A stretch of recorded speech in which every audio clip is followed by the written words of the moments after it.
எல்லாருக்கும் உங்களுக்கு எந்த சீசன் பிடிக்கும்னு கேட்டா, ஒண்ணு ரெய்னி சீசன் சொல்வாங்க, இல்ல வின்டர் சீசன் சொல்வாங்க. ஆனா, எனக்கு மட்டும் சம்மர் சீசன் தான் பிடிக்கும். சின்ன வயசுலேருந்தே சம்மர் சீசன் தான் எனக்கு ரொம்ப பிடிக்கும். ஏன்னா, அப்போ தானே சம்மர் லீவு விடுவாங்க. பாட்டி வீட்டுக்கு போலாம், மாமா வீட்டுக்கு போலாம். அதோட மட்டும் இல்லாம இந்த சம்மர் சீசன்ல கிடைக்கிற மாம்பழமும், பலாப்பழமும் எனக்கு உயிர்னே சொல்லலாம். இதுக்காக வந்து வருஷம் முழுக்க எப்படா சம்மர் வரும் வரும்னு நான் வெயிட் பண்ணிட்டுருப்பேன். லாஸ்ட்டு 3 இயர்ஸா நான் வந்து பலாப்பழமே சாப்பிடலன்னே சொல்லலாம். ஏன்னா ப்ரெக்னென்ட்டா இருந்தேன். அப்புறம் குழந்தைக்கு ஃபீட் பண்ணிட்டுருந்தேன். சாப்பிடக்கூடாதுன்னு சொல்லிட்டாங்க.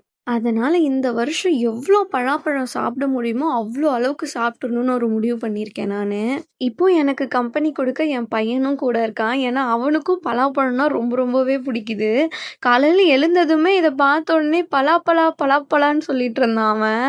என் ஹஸ்பண்ட்க்கு தெரிஞ்சவங்க பண்ருட்டிக்கு போயிருந்தாங்களா, அவங்க வாங்கிட்டு வந்த பழம் தான் இது. உங்க ஊர்ல வந்து பலாப்பழம் கிடைக்க ஆரம்பிச்சிருச்சா? உங்களுக்கு பலாப்பழம் பிடிக்குமான்னு கமெண்ட்ல ஷேர் பண்ணுங்க.